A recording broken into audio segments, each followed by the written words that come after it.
In 1942, a group of Polish soldiers met. A boy on a road in Iran. The boy was carrying something small in a sack. It was not food. It was not clothing. It was a baby bear. The cub was weak, hungry, and alone.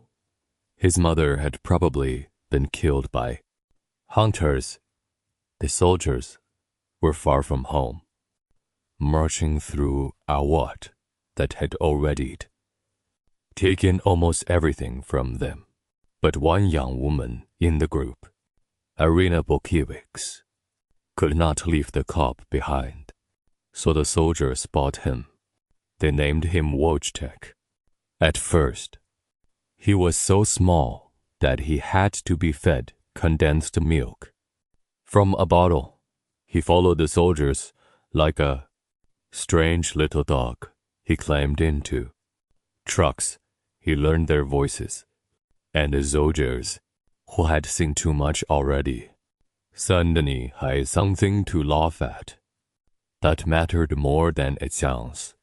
These were not tourists moving across the Middle East. Many were Poles who had been deported, imprisoned, or driven out after their country was crushed in. 1939, they had come out of Soviet territory, thin and exhausted. Now they were trying to rebuild an army while their homes were still under occupation. Then, in the middle of all that, there was a bear. Wojtek grew fast. Soon he was not a cute little cub anymore. He was a Syrian brown bear with heavy paws, a huge body, and the confidence of someone who had never been told he was not human. He ate with the men. He rode in their vehicles.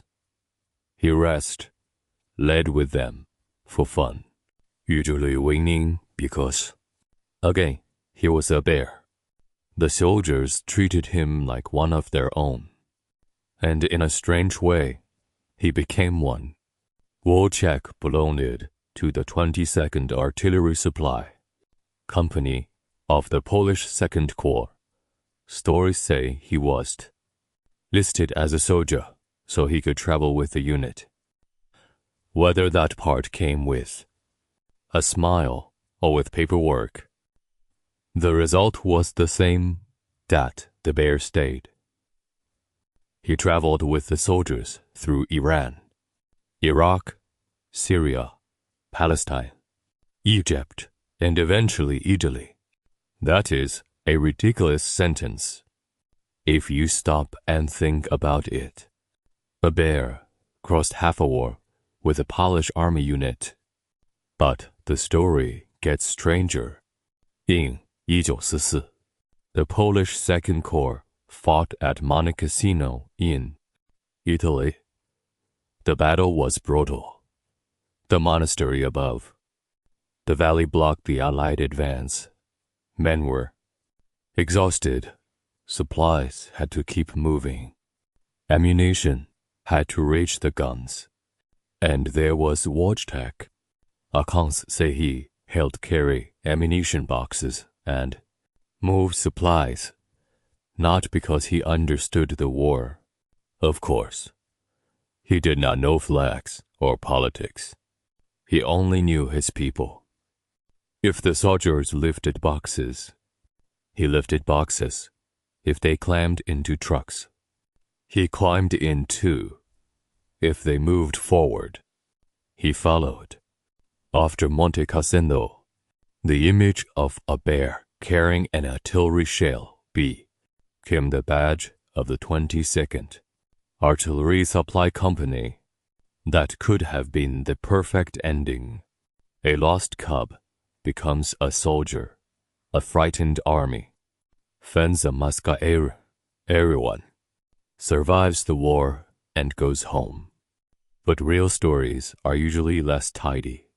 After the war, many Polish soldiers could not simply return to Poland. Their country had changed again. This time, under Soviet control. For some of them, going home was not safe. So they ended up in Britain, still waiting for normal life to begin. Wojtek went with them to Scotland. For a while, he lived near the soldiers at the camp. Visitors came to see him. Former comrades would call his name, and he still recognized Polish voices. Then, in 1947, he was sent to Edinburgh Zoo. People came to look at the famous bear. They brought memories with them. Some threw him cigarettes, because soldiers had once joked about his taste for human habits. Some spoke Polish to him from outside the enclosure. But a zoo is not an army camp, and an army camp is not a forest. Wojtek had been raised by people, carried through war by people, loved by people, and then placed behind barriers so people could visit him. He lived at the zoo for about 16 years. He died in 1963. Today, statues and memorials remember him in Scotland, in Poland, in Edinburgh. A bronze soldier walks beside a bronze bear. It is a sweet image, almost too sweet, because Wojtek was not just a funny bear who carried shells. He was what war does to living things. It takes a kids from a mountain road. It takes soldiers from their homes. It turns a wild animal into a comfort, then a symbol. Then a merry people need badly, enough to build in bronze. Wojtek did not choose a side. He did not understand countries. He only followed the humans who fed him, played with him, and made him part of their broken little family. That is why people still remember him. Not because he was a bear who became a soldier, because for a while, in the middle of a war, a bear helped soldiers feel human again